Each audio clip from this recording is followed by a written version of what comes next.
Bless you. Thank you. Life is full of endless possibilities. Possibilities. Endless possibilities. Possibilities. Endless possibilities. Because I first want to start off with a question that I've always wanted to ask you. Yeah, really. And people have advised me not to do so, but anyway. What are the odds, this is the question though, what are the odds of you kissing me today? Now don't answer right away, you know, okay? Because you might fall in love with me the next few minutes. You never know. Okay. You're so not going to get a part in my husband's movie acting this way. Damn. Oh, okay. Well, I blew that then. Okay. The lyrics, you can't help but notice that the lyrics are very personal, very private indeed. How come that you've decided to let the audience, you know, to get into that and to let them hear that? Because it's very private. Well, but I mean, since the beginning of my career, maybe not in the very beginning, but since my Like a Prayer album, I have been writing songs that are of a personal nature, and revealing different aspects of my life, hopefully not in an obvious way, but more in a kind of artistic and creative way. But it's like but you're, I mean, you're when you opening write, up. But what I mean, you have to write about what you know about. Yeah. And but even if you give yourself like this is like so private, you're like an open book right away. But I'm not just writing about something because I want to reveal something about myself. I want to write it about something so that other people who have had similar experiences could go away with some kind of feeling of being able to heal themselves as well. I take certain situations that could be perceived as painful and turn them into something that's hopeful, that can be educational and enlightening rather than something that paralyzes you. Yeah, but of course it's good that people can relate to it, but if it means like you're hurting yourself over and over again, because sometimes How am I I think, hurting myself? well, it's like, you know, opening a wound that's... Well, everyone knows that my mother died, for instance, when I was a child, so for me to write about it is not some great, big, huge revelation. But singing it over and over again, like live on stage, wouldn't that make you feel awkward? Well, I'm not sure I would be singing it over and over again on stage, but no, I mean, I don't, because I'm talking about something that can be perceived as a tragedy, but ultimately something that you can become stronger from, and you can sort of go on and realize that, you know, being angry about things isn't going to get you anywhere in life. Yeah. And that, you know, if you have an emptiness inside of yourself and you feel like you need a certain kind of love, the only way you're going to get it is to give it. And that's the message that I want to get across. Not that I want everybody to, you know, dwell on the aspect of my mother dying. Songs just come to me when I hear music.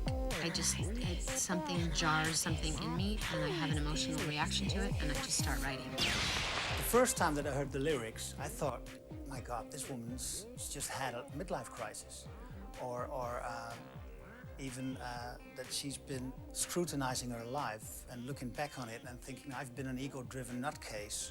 Oh, you're just quoting other writers. I wanted to say that's your own language. Yeah. That's what you've said yourself. Like, but I've been an ego-driven nutcase. That is exactly what I'm doing. Yeah. But how's it changing? I mean, you want to change that? That's the idea? Well, I am changing. Yeah. I am changing and growing every day.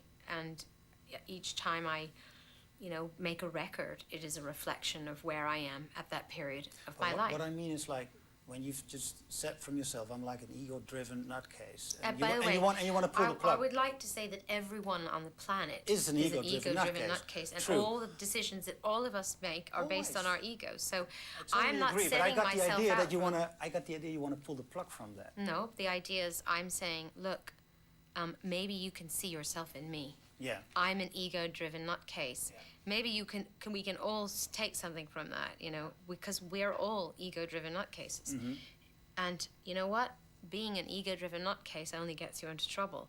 So I like to eliminate some of the problems in my life and some of the chaos in my life, and eliminate some of the ego-driven aspects of my life. So that is what a lot of the songs are about. The point of this record is to bring up subjects that aren't terribly popular, talk about, you know, how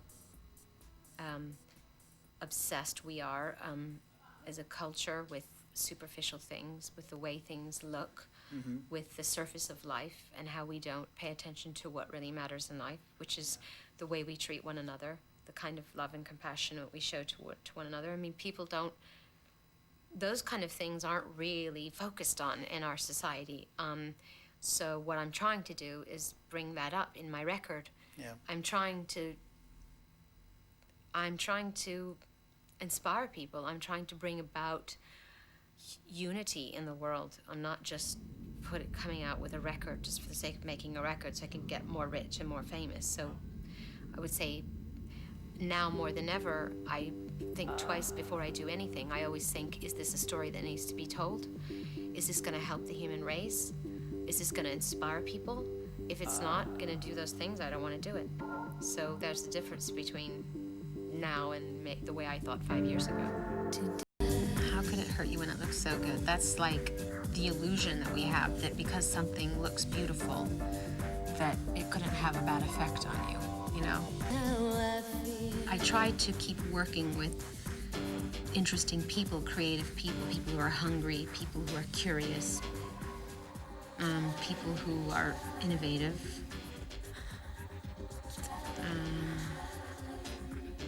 people who aren't jaded. I like to explore new territory with people, and I like to find collaborators that think the same way. Have you ever considered, and it's not that I want you to do so, but have you ever considered quitting? Like, you know, what the hell? Quit? You just leave the American life. Leave everything. You know, get a backpack, go to Thailand, and forget about it. No, I've never thought of that. Not from like the ego-driven perspective of just being lazy, just doing nothing. No, I'm not a lazy person. No. It's not in my molecular structure. Is that a guilt thing, like No. Catholicism, stuff like that? No. No, it's not. It could be. You got the ability to every now and then, well, I think every time actually, to renew yourselves. Does it get harder when you get older? I mean, when people get older, they tend to, not change anything anymore. Well, I don't think anyone's going to accuse me of that. Not changing anything.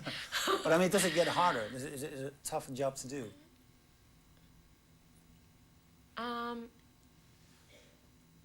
It's like there are less choices or anything, you know? You've done this, you've done that, been there. No, I just think life is full of endless possibilities. You want what? If you've made a record and it's fresh and it's not out there, how do you present it to the loved ones? My husband was visiting me a lot in the recording studio, So he he's been hearing it. In fact, I kept playing it for him. What do you think of this? What do you think of that? I mean, I forced him to listen to tons of stuff. So by now he knows each song inside and out, and I rely on his opinion. I want him to be a part of my creative process. But you don't wait till it's finished to... No, definitely not. I would never wait till anything was finished to show him. No. No. I want his input. Is there anything you get nervous about anyway? I mean... I can't imagine that when you go on stage you're still nervous.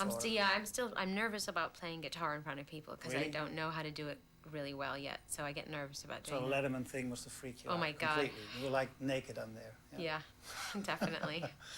So how's the guitar playing? Is there progress? It's gotten a lot better since that Yeah. first David. I can't believe I had the balls to do that. I was so bad. Well, Is that like a whatever. thrill-seeking thing? Like, you know, and it's not to offend you, like the guitar playing isn't great, but you go up on stage and do it anyway.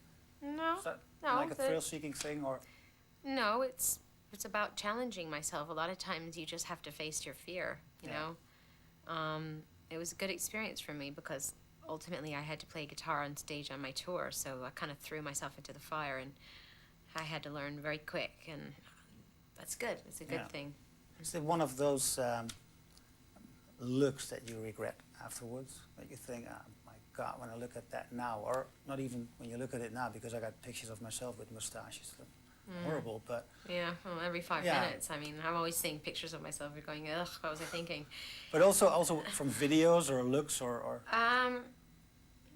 Oh, well, you know, I mean, sometimes I get a bit freaked out about my hairdos in the early 80s, but other than that, I'm fine.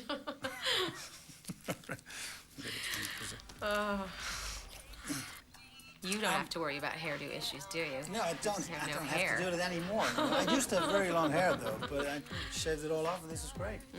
It works. Convenient. What are you doing? Yo, Madonna, you know when you do your next single, can I be in it? Because I was well good at rapping. Like a virgin, like don't need no urging. Got me a sturgeon, gotta rock with the Please virgin. stop. For real.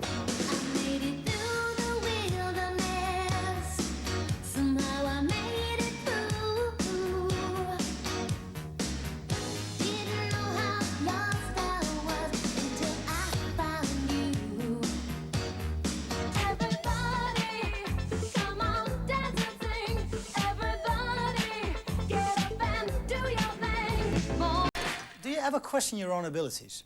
I don't think about myself not being able to do things properly. I mean, if I'm ever critical about myself when I look in the mirror, it's usually just like scrutinizing myself physically and just going, ugh, I hate the way I look, which is not a very good state of mind to be in, and it, you know. But it is important, right? I mean, Well, I suppose on the one hand, for an it's artist, important. it is. It's not really important. We just think it's important. Yeah, but I'm working on not being so critical of myself. What is the price that we all pay for living the American life? Well, the price that we all have to pay is that we end up at the end of our lives with all kinds of material things, but You can't nothing. really shake them off, right? I mean, the materialism. You didn't let it's- me finish. I'm very sorry. It's all right. it's- You Dutch people. Oh yeah, it's always us interrupting. I'll be quiet. Well, it's that, you know, at the end of the day, when we stand before God, or however you want to describe that moment, Yeah. He's not going to care about how much money we made, what kind of lists we were on, you know, what awards we won, how good we looked, how many fabulous pairs of shoes we own, how much money we made. All He's going to care. Wait, I am not done. The reason I interrupted you is because we keep wanting those things. Even you do. Yeah, right? but you didn't let me finish. All right. Okay. I'm going All to that's sit going back. to matter Okay. is the state of our soul, what we've done for one another, how we've helped each other. Yeah. And unfortunately, emphasis in our society right now is not about helping one another. It's about becoming rich and famous Yeah. and beautiful. So that is the downside of... You got a solution for that to turn it around? I mean, besides inspiring people and telling those stories, I think it will never change, right? No, it will change. Really? How come you're so confident about that? Because people's consciousness will change, because push is going to come to shove. And the world is going to be in such a state of chaos that it's going to be the only choice we have. So you think actually people are going to, you know, the younger generation is not going to care about the sports shoes or, you know, the big car on the Yeah, driveway? I think that. Oh, really? I think they're going to really start caring about what matters. That's good. I would love to see that work. I got this question that it's not an okay question. It's like, Oh God, is this the kissing question again? Well, how am I doing on that part? You know, That's is still what a are the no. odds? 20% or like 0%? That's Right. cold. Ah. Anyway, I wanted to ask you how would you want to be remembered, but I think it's a bit early to do so. Not as the person that kissed you. Oh, okay. Oh, this is even hurting more. Oh. But what accomplishment that you've achieved so far is really like, it really represents Madonna. How do I want to be remembered? Yeah, how would you want to be remembered? Oh, gosh. Or is there something like, or an album or a book or a film that you think this really No, I represents wanna- Madonna? No, I mean, I want to be remembered as a good mother, a good friend, a good wife, Yeah. a good teacher. This is the last question. Mike. That's it. What's the last question? I wanted to ask about the kiss. No, you're not getting a kiss. I hate it. Well, anyway, it was fun. Does everyone have so much style in Holland?